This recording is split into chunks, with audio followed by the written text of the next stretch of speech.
سب سے پہلے نمبر پر سوال کیا جاتا ہے کہ کیا غسل خانے میں یا واش روم میں غسل کرتے ہوئے وہاں پر کھڑے ہو کر کلمہ پڑھنا ضروری ہے؟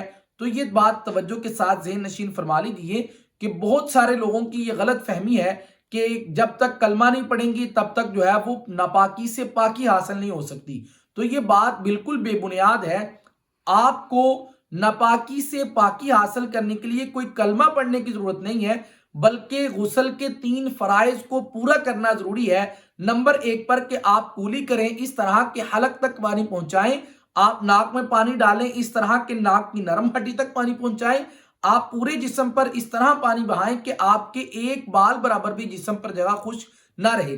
آپ نے ان 3 فرائض کو پورا کر لیا، آپ کا غسل ہو گیا. اب آپ کو کوئی کلمہ پڑھنے کی ضرورت نہیں ہے. اور واش روم میں اور غسل خانے میں کھڑے ہو کر تو ویسے ہی کوئی کلمہ خیر کہنے کی آپ کو اجازت نہیں ہے. آپ غسل خانے سے واش روم سے باہر تشریف لائیں اور وہاں پر کھڑے ہو کر آپ اس کے بعد جو ہے وہ جتنے مرضی کلمے پڑھنا چاہیں، ذکر و اذکار کرنا چاہیں، قرآن پاک کی تلاوت کرنا چاہیں، آپ کر سکتے ہیں. لیکن ایک بات توجہ کے ساتھ ذہن نشین فرما لیجیے کہ یہ نہیں کہ آپ غسل خانے سے واش روم سے باہر تشریف لائیں اور وہاں پر کھڑے ہو کر جب آپ کلمہ پڑھیں اور آپ اس نیت کے ساتھ پڑھیں کہ میں جب تک کلمہ نہیں پڑھوں گا، کلمہ نہیں پڑھوں گی، میں اس ناپاکی سے پاک نہیں ہو سکتی. اس نیت کے ساتھ آپ کو کلمہ پڑھنے کی قطعاً اجازت نہیں ہے. آپ ویسے کلمہ پڑھنا چاہتی ہیں یا پڑھنا چاہتے ہیں تو آپ پڑھ سکتے ہیں.